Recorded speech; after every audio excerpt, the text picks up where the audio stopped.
Kembali lagi dengan saya Kali Mas Ada dan hari ini saya akan ngajarin teman-teman langkah pertama pemula kripto. Jadi kalau teman-teman lihat video ini, teman-teman akan paham hanya dalam waktu 30 menit aja.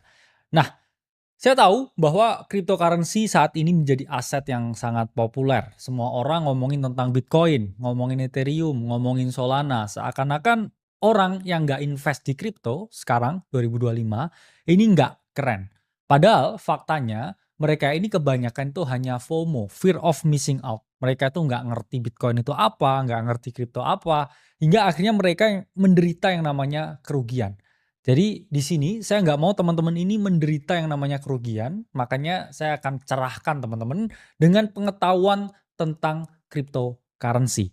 Pertama ya, kita akan membahas sejarahnya dulu. Tak kenal maka tak sayang. Jadi kalau teman-teman mau tahu sesuatu, ya kamu harus tahu gimana secara keseluruhan. Karena sama ya, seperti teman-teman ini cari pacar, cari jodoh ya, cari istri. Nggak mungkin dong kamu nggak melakukan yang namanya background check, yang ada kamu beli kucing dalam karung.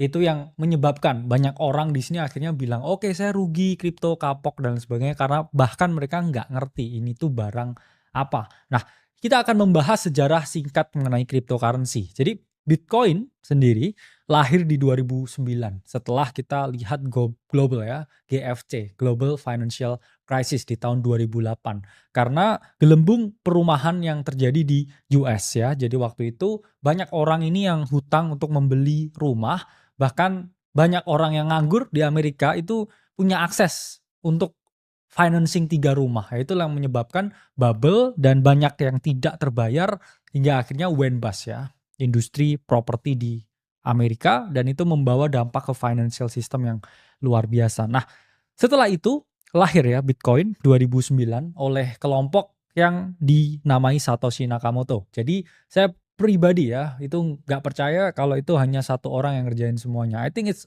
a group ya. It was a group yang namanya Satoshi Nakamoto. Dan sampai sekarang belum ditemukan, belum ada indikasi, belum ada tanda-tanda siapa itu Satoshi Nakamoto. Banyak orang yang berspekulasi, tapi in the end of the day belum ada yang tahu. Oke?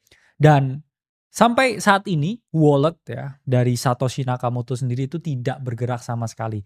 Jadi mereka ya para kreator Bitcoin itu juga memiliki wallet dan mereka hold Bitcoin sampai 1 juta ya, 1 juta Bitcoin. Tapi since today ya, ini masih belum ada pergerakan sama sekali. Jadi kripto ya ini dianggap sebagai era keuangan baru, apalagi dengan lahirnya Bitcoin di era cryptocurrency modern.